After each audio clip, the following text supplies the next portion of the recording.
徐大师非同凡响，我是童文勋，大家好，今天是2月19号星期三哦，很快的，其实已经到了周间了嘛哈，那很快又是周末，所以一个礼拜一个礼拜就这样过，一个月一个月就这样过哦。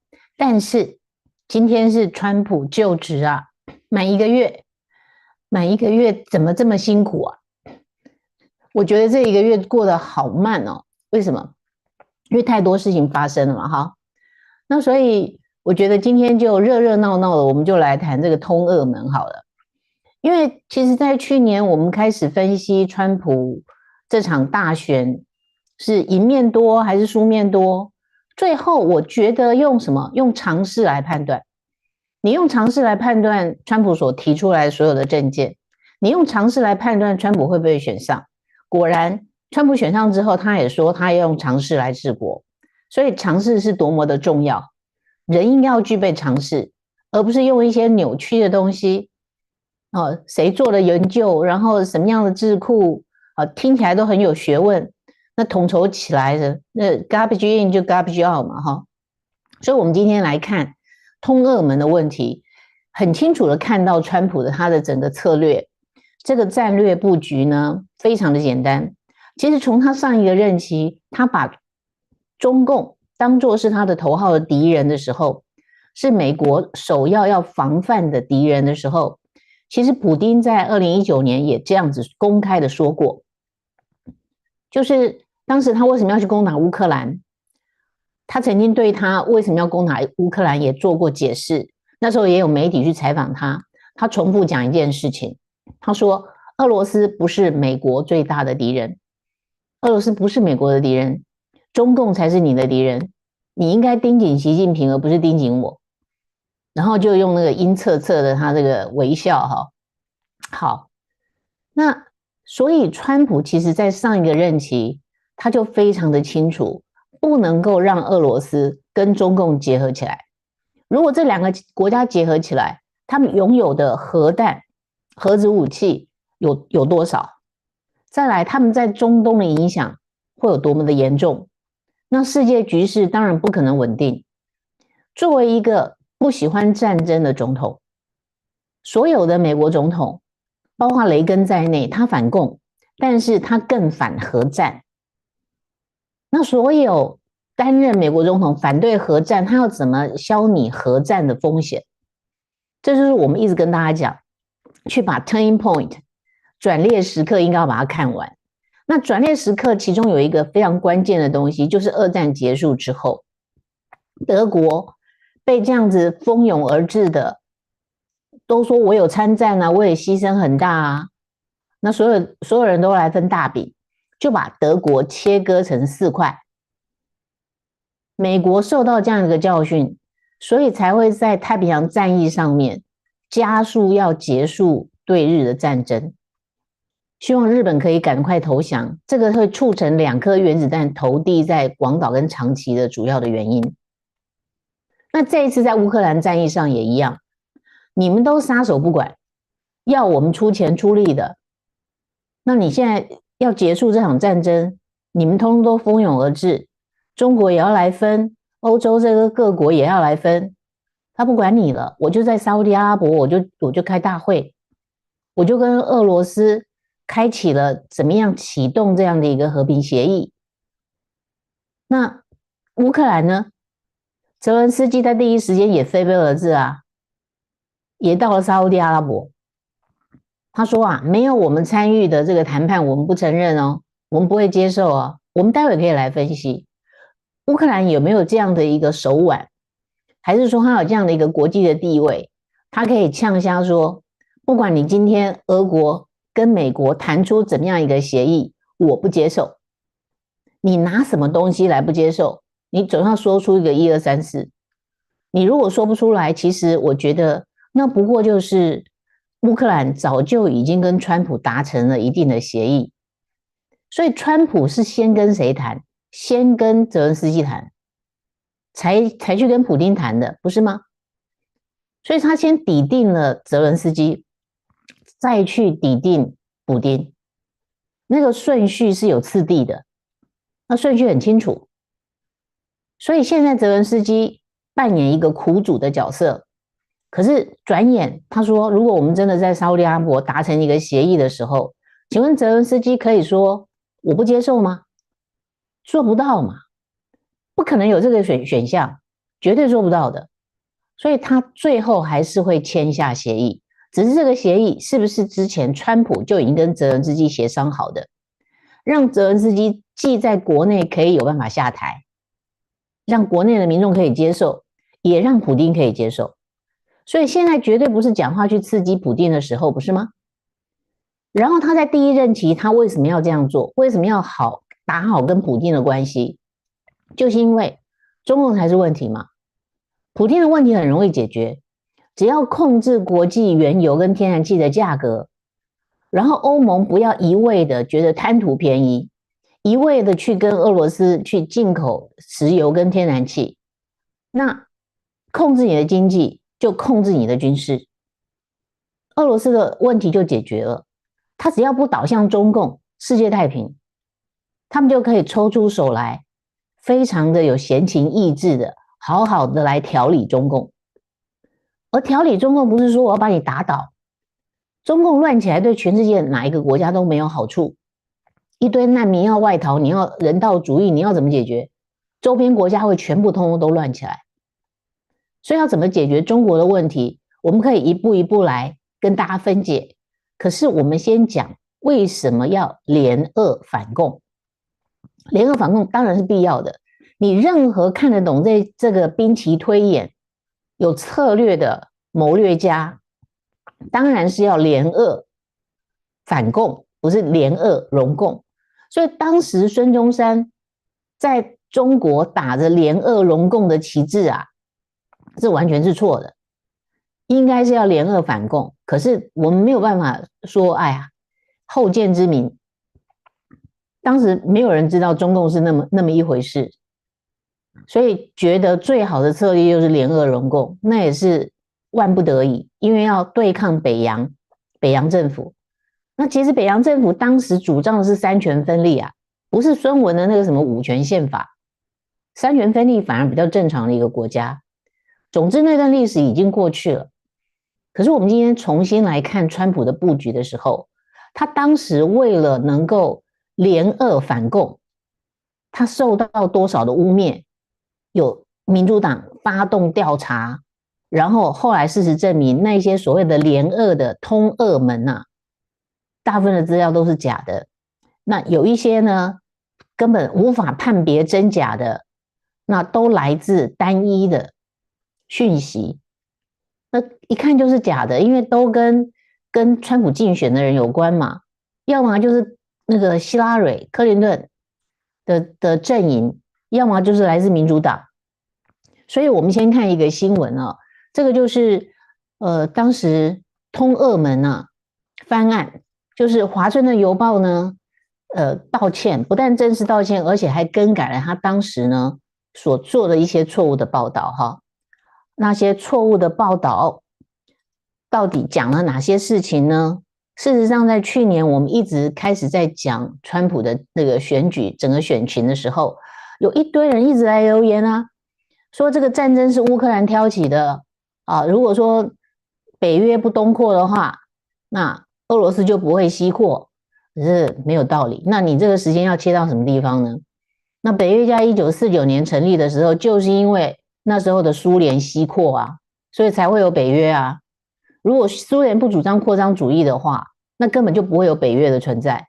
那你今天要说，与其说啊这个北约东扩啊，不如说这些旧的俄罗斯的苏联的小弟呢，不想要被绑进俄罗斯，他们希望能够加入欧盟，所以是他们自己逃离俄罗斯。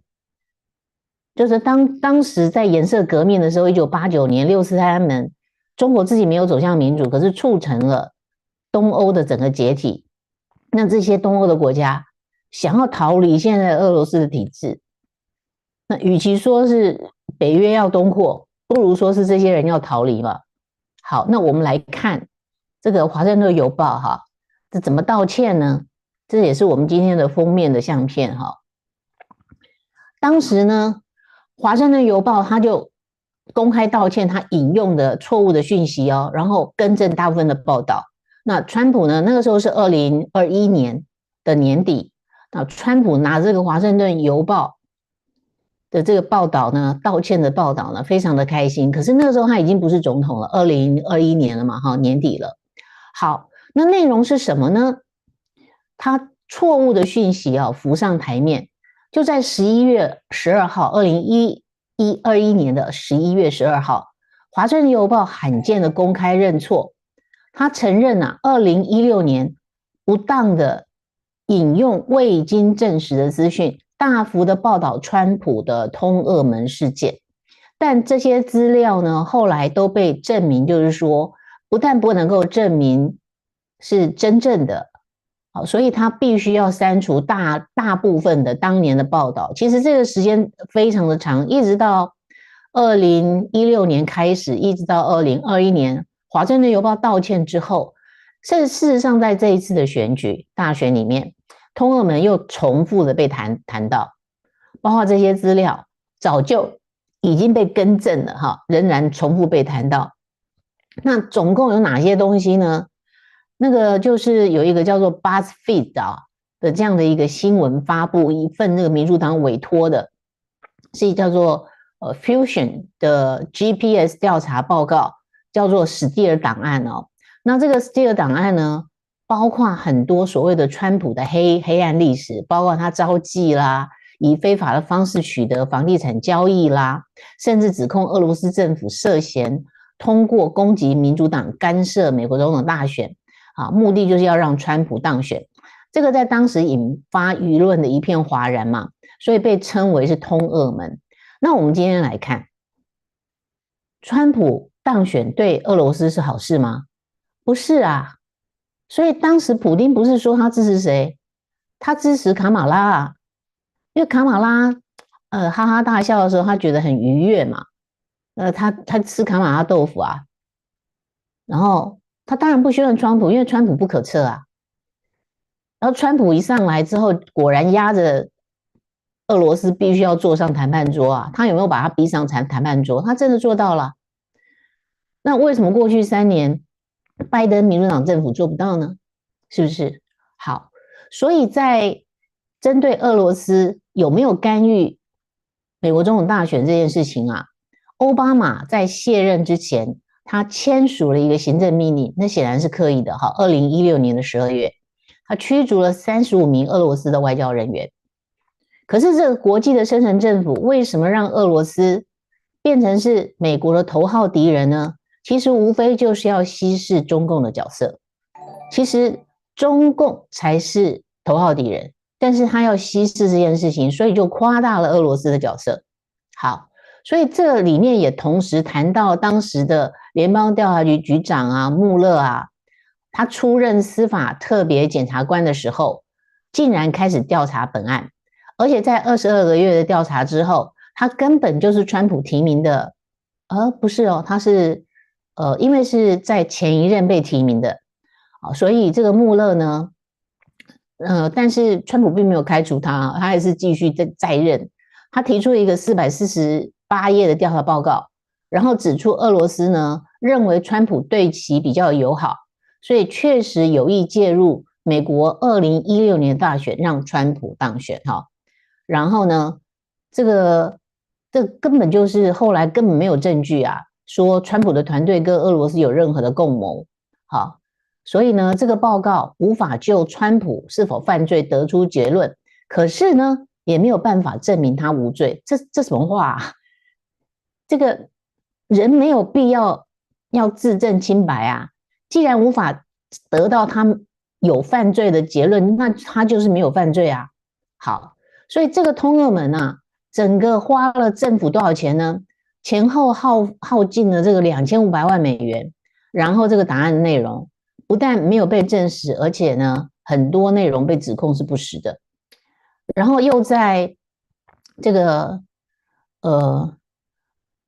一样是2021年9月27号，有一位这个民主党希拉蕊阵营的律师叫做萨斯曼他以对 FBI 撒谎的几项罪名呢被逮捕起诉，好，然后前英国间谍 Steele 哈，共同撰述这个报告的这个布鲁金斯研究所的顾问前研究员，俄罗斯籍的丹青科。然后丹青科被起诉之后呢，华盛顿邮报就罕见的在11月12号公开认错，然后更正这个 Steele 档案的相关的报道。所以呢，不管这个整个报道有多么的荒谬哦，我们从这一些后来的更正就可以知道，川普事实上在整个竞选的过程中，在整个担任总统的过程中，为了俄罗斯的事情，他背了非常多的黑锅，而俄罗斯根本没有支持他，要他当总统，因为他不可测，而且他懂得怎么样跟普丁谈判。普丁是一个不惜发动战争，让这么多人死在战场上，包括自己的子弟，然后包括乌克兰。那乌克兰本来也是苏联的一员啊，你们在血缘关系上面，在信仰价值上面，不是会比较趋近于一致吗？所以有一个电影啊，很早很早之前的电影是黑白的，它的片名叫做《斗鱼》，那只有这个斗鱼是彩色的。我记得我那时候有去看过那个电影啊，里面非常关键的一件事情就是说，物种只会去斗争跟自己最接近的物种，所以斗鱼只会斗自己的鱼类它只会斗自己的同种的鱼类。那人也是一样，所以黑人杀黑人，白人杀白人，中国人杀中国人，印度人杀印度人，反正就是这个样子，物种的关系。所以斗鱼都是斗自己啊。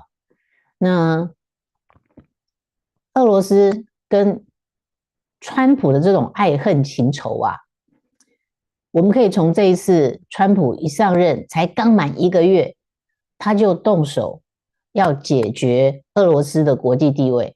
他认为应该要让俄罗斯回到 G7， 你如果不让他回到 G7 的话，那他继续边缘化，他只好去抱着中共的大腿。那他被经济制裁，他没有办法用美元，他只好去绑人民币。那这个不利于接下来要怎么样处理，好好的这个把中国这盘菜要炒好，要处理中共这个问题，那俄罗斯必须要站到旁边去。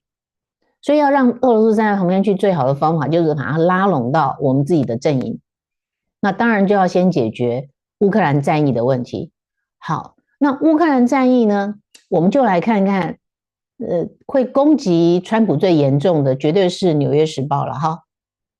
那《纽约时报》怎么说呢？我们来看看纽时的这篇报道哈。好，纽时的这篇报道呢，还蛮长的，可是一如既往呢，大概讲一些似是而非的话哈。言而总之呢，就是川普呢拥抱了普丁，然后逆转了美国80年的外交政策。这个标题倒是没有弄错，川普拥抱普丁，逆转美国80年的外交政策，就是从二战结束之后到现在，美国的外交政策他把它逆转。那为什么呢？因为俄罗斯再也不是那么重要了，俄罗斯已经变成是一个也是反共产主义。那虽然不是真的有经过转型正义真的民主国家，它还不是，可是它有机会往这个方向走。那这场战役已经死了这么多人了，不应该再继续牺牲人命下去了。这本来是谈判就可以解决的问题。然后它最重要的是绑住俄罗斯，可以来进行限武的谈判。限武的谈判，核武才是川普的最终的目标。现在这条道路已经看得越来越清楚了，所以现在川普的整个态度就是，我就是通俄怎么样，我就是拥抱普丁怎么样呢？因为我就是要翻转这个错误的外交政策，因为俄罗斯已经不是以前的苏联了，而中共呢，也不是以前的中共。他不是邓小平时代，刚加入联合国的时候，我们跟大家分享过那个影片。邓小平在联合国怎么说？如果有一天中国变成是一个穷兵黩武的，变成全世界的敌人，那么就欢迎全世界联合起来打倒这样的一个穷兵黩武的中国法西斯。现在不就是这个状况吗？可是不要用战争来解决，川普已经后面还有一套很清楚的一个兵棋的推演，所以我们明天可以来谈一谈哈，就是川普到底怎么样做出他的整个政策，他的决策是怎么做出来的？我相信他利用了伊隆马斯克的 AI， 用 AI 来做兵棋推演，那是最精准的。它可以模拟非常多的战场，然后对手可能的反应。那如果是这个反应，我们就用这样的对策；如果是那个反应，就用这个对策。那我们什么时间应该要出手做什么事情？所以这个步骤是非常非常清楚的。因为清楚，所以准确；因为准确，所以不会犯错。到目前为止，川普所派出去的他整个团队，没有一个人讲错话、做错事，都非常的精准。过去讲错话、做错事是经常见的，那错到什么程度呢？以至于还要回来收拾善后，甚至说错话的人必须要因此而按人下台，这个都所在多有。可是到今天为止，他几乎每一天出招，然后攻下整个习近平的城池。习近平每一天掉城池，包括乌克兰战役，本来他以为谈判桌上有他的一席之地，结果大家看一看这个谈判桌上有谁？就俄罗斯的外交部部长啊，俄罗斯的大使啊，然后沙特阿拉伯当中间的中道主，对不对？然后他的国安的首席的顾问以及卢比欧，就这样子6个人坐在这个谈判桌上，也没有欧洲的事情啊。你说法国、英国、德国这些人都想要坐上谈判桌啊，想要来分一杯羹啊。那究竟是俄罗斯直接跟美国达成协议，然后乌克兰觉得可以啦，勉强可以接受，签了名，对乌克兰比较好，还是让所有的国家什么7边会议、8边会议，那根本完全解决不了嘛。今天包括韩国，就是因为多边的会议，所以到今天为止，北韩跟南韩的问题还一直都不能解决啊，不是吗？然后所有介入中东的国家这么多，这多边的会议，这到最后就是不能，就是谈不清楚啊。而且为什么美国出了大头，他尽了这么多的力，提供了这么多的武器跟经济的援助，然后坐下来谈判的时候，你们通通都坐进来啦。那一个人一票，到最后我表决我还表决输你，他为什么要这么做？俄罗斯也没这么傻啊，我宁可跟美国谈啊，我们谈好了就谈好了。到底乌克兰有什么样的？他手臂很粗吗？他的人口很多吗？他的经济很 OK 吗？他的武器够多吗？他拿什么东西来继续跟俄罗斯拼下去？没有办法嘛。好，所以我们就说，照着现在的整个局势，该怎么做就怎么做，这就是国际的现实。你如果说一定要比说，那将来台湾如何如何，那到时候再说。好，不要那个有一句话叫做张飞打岳飞，打得满天飞。有一说一，有二说二。哈，就今天的这个局势来看，当然是要避免中国插手在乌克兰的问题上，才有办法真的解决乌克兰的问题。然后到底他《纽约时报》怎么样批评这件事情呢？我们把它划一遍好了哈。他说，10几年来在西方被广称为新冷战的战争啊，再次与东方对峙。但是呢，川普重新上台，美国给人一种要更改立场的印象，不是印象哈，他真的是坐下来跟俄罗斯谈判了。然后这个是近3年来莫斯科全面入侵乌克兰之后的第一次，川普却已经表态，他愿意放弃美国的盟友，与俄罗斯总统普丁达成共同目标。这是搞不清楚《纽约时报》的立场啊。《纽约时报》不是应该是美国优先吗？他显然没有。而且这个川普为什么一定要跟美国的盟友，比如说跟北约这些人坐下来一起谈呢？第一个，谈不出什么结果；第二个，我为什么要跟你们分这些利益？仗是我打赢的，和谈是我谈下来的，之前的钱都几乎是我出的，当时要你们出钱，你们就这个理由那个借口，然后现在呢，我一跟俄罗斯坐下来谈之后呢，英国马上第一秒钟，本来要拖延3年没有办法决策的事情，不到几个小时就决定了，决定什么？英国现在要出兵乌克兰，他要派军队进去了。那现在派军队进去有风险吗？没有啊，相对安全啊，因为人家已经在谈和啦，所以你派军队进去，美国也没有说 yes， 也没有说 no， 那你要去你就去吧。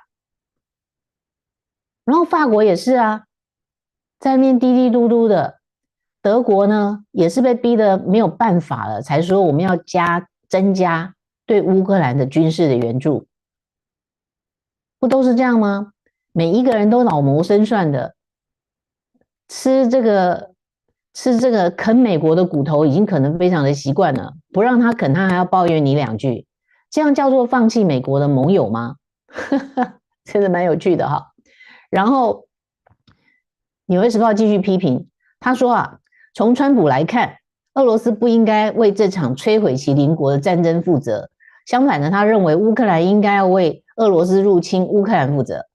周二呢，听川普对记者谈论这场冲突，就会听到一种与乌克兰当地现实完全不符的一种叙述，而且不会从其他任何一个总统听到这样的说法，无论是哪个党派。对，川普的确是这么说了。他说我们现在要谈和谈嘛，那我一直去攻击普丁有用吗？所以两边各打50大板。可是当我打你50大板的时候，我其实是要救你。这个战争不是你们可以挑得起来的，你扛不起来。但是在第一时间你扛住了，基辅没有被打下来，所以呢，我们也被你拖到这个战争里面拖了3年了嘛。我觉得川普并没有讲错，而且就他的一个商人的性格，当他在这样说的时候，真的是对乌克兰不利吗？所以我们真的要看最后的结果啊，我们就可以等到这个和谈协议真的谈下来的时候，我们再回来看《纽约时报》这篇的评论哈，你就可以知道他们可以错到多么的离谱。那如果我们每天看的所谓的主流媒体都是这些媒体的话，我们的脑袋就会跟着他走。到目前为止，川普上任1个月，他有没有做错什么样的判断？到目前为止没有。所以就乌克兰的问题不要急，等到最终的结果出来，你就可以知道他的兵棋推演是怎么做的。然后我们也可以知道，当初在还没有投票之前，泽伦斯基到川普大楼见川普的时候，他们2个到底谈了什么？那我们现在大胆先做一个推测，他们2个谈的第一个就是乌东可能是拿不回来的，你必须要用乌东来做一个交换。可是你可以怎么做呢？你可以用进攻代替防守，所以你也可以去占领俄罗斯的土地。占领俄罗斯的土地并不难，因为俄罗斯从来没有准备，他从来不觉得有谁会去打我，所以打俄罗斯的土地看起来势如破竹啊。乌克兰用一些无人机竟然就可以去占领了很多俄罗斯的土地，最后变成一种新的一种战略，它在战争学上绝对会写下历史的一页。它是用攻击代替防御，而攻击代替防御呢，也有可能被台湾所采行，用攻击代替防御。然后这个战争真的一定要停止了，为什么？因为也在 Turning Point 里面，这9个影集里面，其中有一集讲得非常清楚，应该是第6集，就是在俄罗斯跟乌克兰这场战役里面，普丁并没有动用核武，可是他一开始就去占据了车诺比这个核污染的最大的一个事故现场，他占据了车诺比，完全废弃的这种荒地，然后冒险派了一些军队进驻，然后他又去占据了乌克兰的核能电厂。那占据核能电厂要干什么？因为他从核能电厂发动攻击，而你却没有办法攻击这些部队，他拿核电厂当作掩护，因为你一旦攻击核电厂，你等于在攻击全世界。如果造成相当于核弹的量级的这样的核爆的话，那乌克兰的土地全毁了。那顺着风向吹，那欧洲也毁了。那这样的一个后果不是谁可以承担的。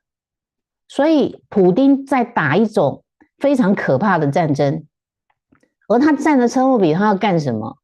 他有非常多的核废料啊，他可以制造脏弹啊，所谓的 dirty bomb。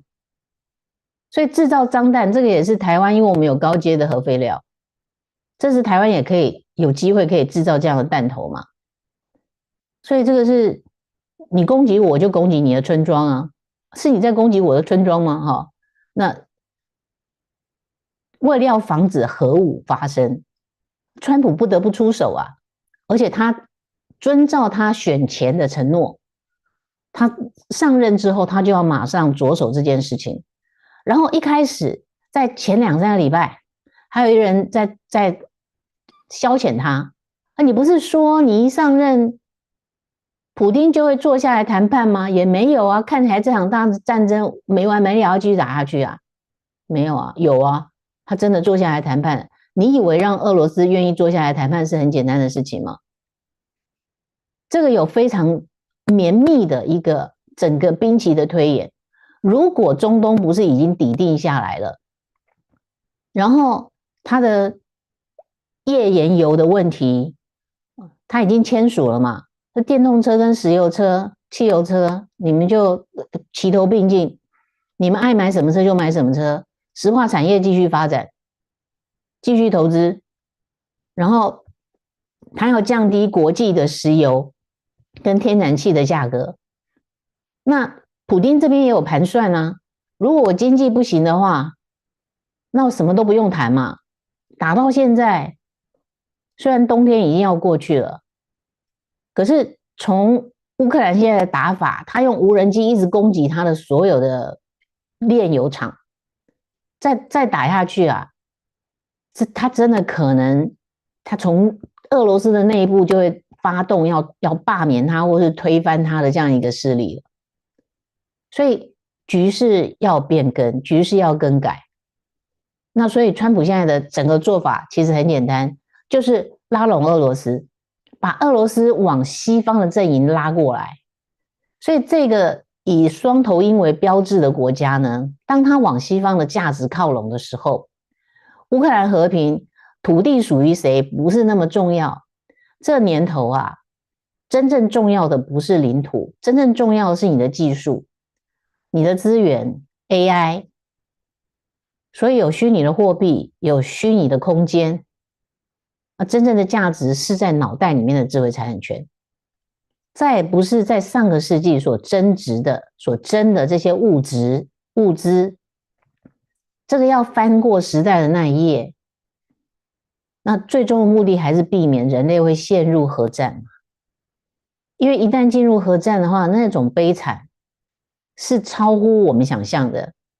我们现在只能用广岛跟长崎的2颗原子弹所导致的所有的人类的伤亡，然后死亡的过程的那种痛苦，那像人间地狱一般的那种炼狱，我们只能用这个来想象，一旦发生核战的时候，到底会是什么景象？其实绝对超乎那样的一个我们的想象力，而且无法以言语来形容。有必要这样吗？我每一个人都有自己所爱的人，我们有家人，我们有我们的愿望，人生不能重来，所以我们要追求这一生的人生目标。为什么要被几个毒夫，穷兵黩武的毒夫改变所有全世界其他人的命运呢？没有道理这么做。所以能够解决俄罗斯的问题，把它往西方的阵营拉。你不是现在是一个民主的国家吗？你也有民选啊，那你就继续往民主的阵营来发展嘛。那西方的价值跟你也比较趋近啊，他至少他的长相，以单一民族来说了哈，他的长相也比较是倾向西方，他比较不是东方的国家。那所以现在呢，习近平呢一个层次又一个层次的调哈，我想他最大的损失就是在这一场谈判里面，第一个他没有资格坐上谈判桌。过去以来，他把自己吹牛哈，吹嘘说他现在是大国崛起。那从他无法坐上谈判桌，证明他根本就不是大国。这个也就是许成刚教授在讲的，根本没有什么大国对抗的这样的一个说法。只要是被这种说法哈放到脑袋里面的人，其实都已经被洗脑了。他在计算机的能力，在 AI 的能力，在各种研发的能力，在科研的这样的一个领域，他根本比不上西方的国家。何况是因为克漏字的关系，因为限制各种评论的关系，他不管在自然科学还是在社经的这个领域上面，他的 AI 永远跟不上西方国家，不管他怎么造假啦哈。所以当我们讲兵棋推演的时候，川普为什么出招都非常的精准，而中共现在却变成好像慢半拍，然后现在看起来不只是慢半拍了，是慢一拍、慢两拍、慢三拍，他根本没有办法反应了。然后川普的做法就是势如破竹，他就一个一个攻在你的村庄，每一天打下3座城池，你还来不及反应，然后他今天又打3座城池，明天再打3座，你可以预见他后天还要再打3座。那你现在还停留在上个礼拜的事情，还没有做决策，然后门口就有人进来报告，他又打下了3座城池了。然后你又考虑这个事情的时候呢，这个变数，待会又有人进来报告，他今天又打下3座城池了，你完全没有办法反应。所以这当然是好事。所以川普为什么大拉拉的通俄？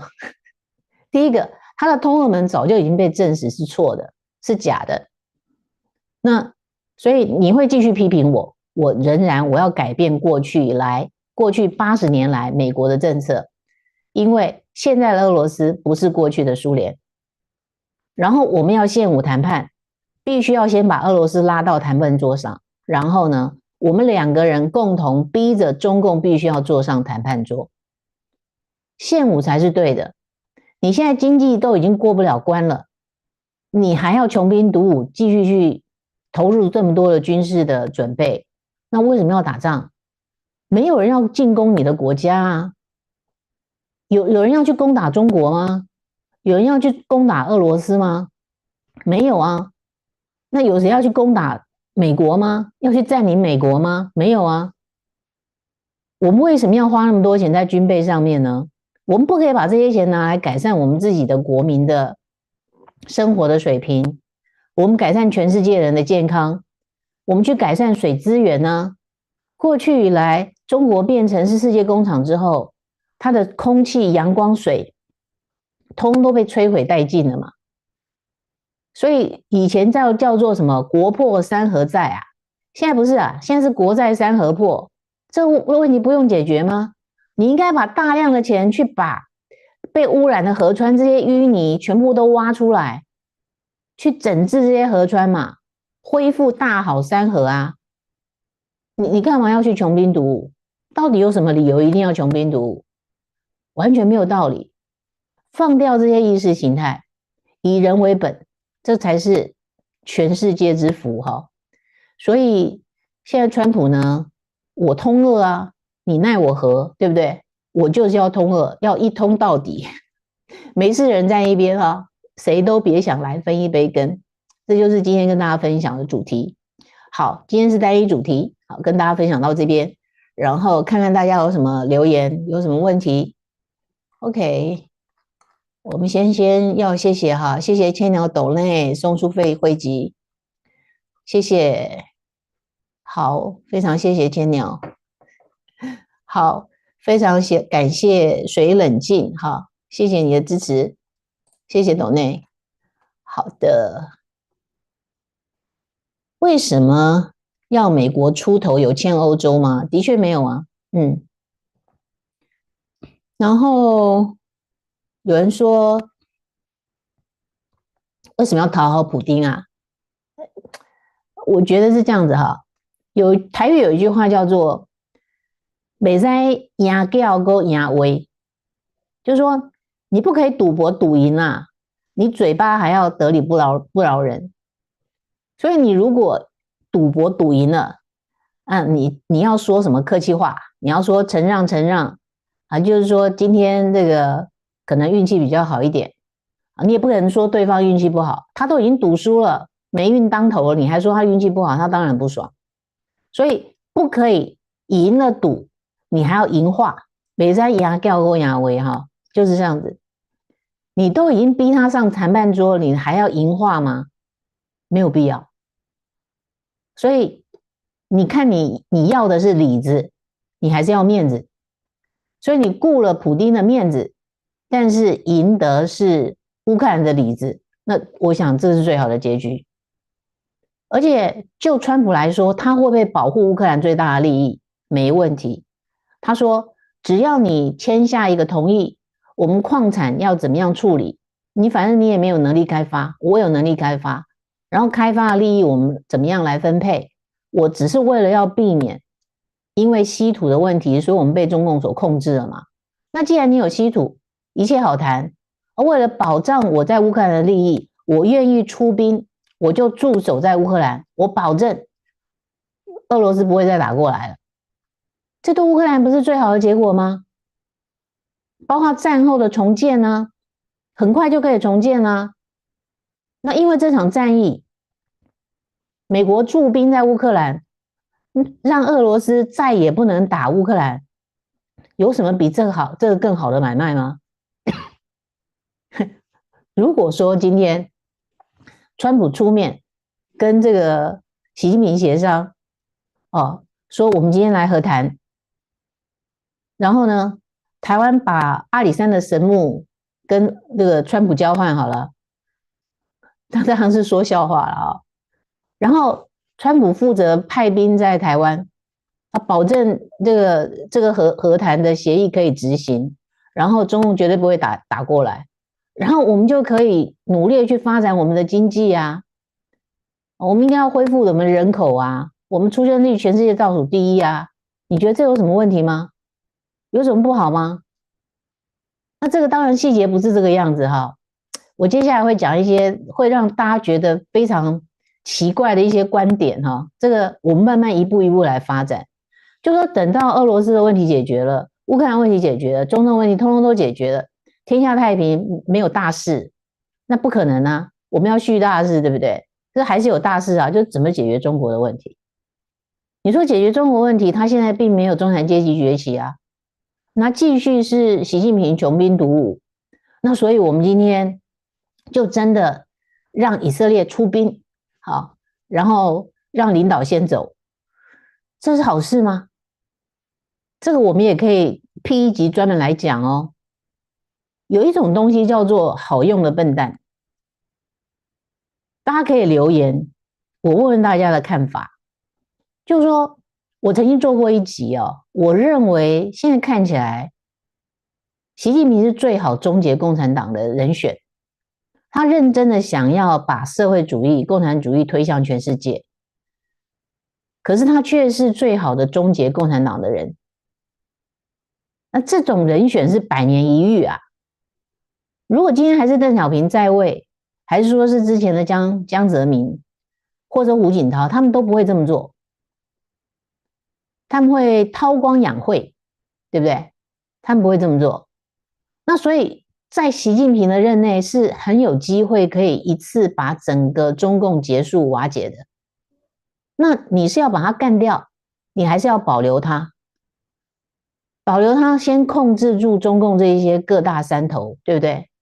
这些军事的问题啦，然后经济你反正已经起不来了嘛，我已经把全世界的投资都吸在美国了，包括沙特阿拉伯也要投资美国，日本也要投资美国，台湾也要投资美国，所有人都要投资美国，资金都被吸到美国去了，所以中国现在没有资金了。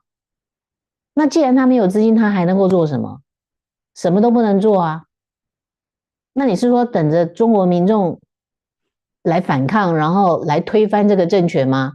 也不是，其实有更有趣的一个解决的方法。那我们今天没有时间讨论哈，我们另外再辟其他的集数来谈这个问题。有更好的方法，不但不用战争，而且这个真的是可以和平的解决中国的问题，也甚至可以解决现在中国的经济的问题，让中国民众不要受苦，这个是有机会可以解决，但是俄罗斯跟乌克兰问题必须要先解决，然后让中共没有办法在国际见缝插针，他必须要认真的对待他内部的问题。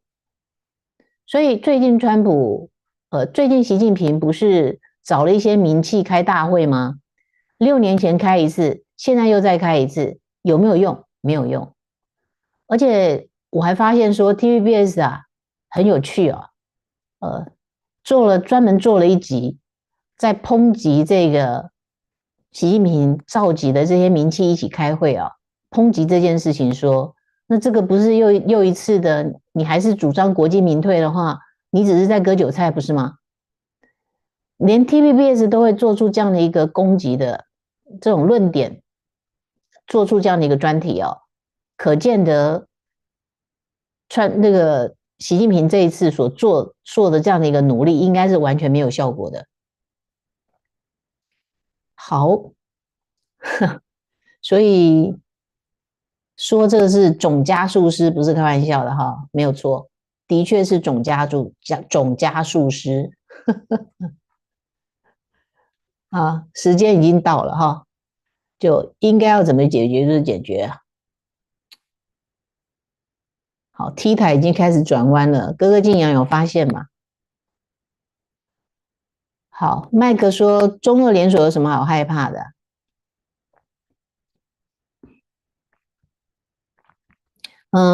不是这个问题，就是还是一个核武的问题。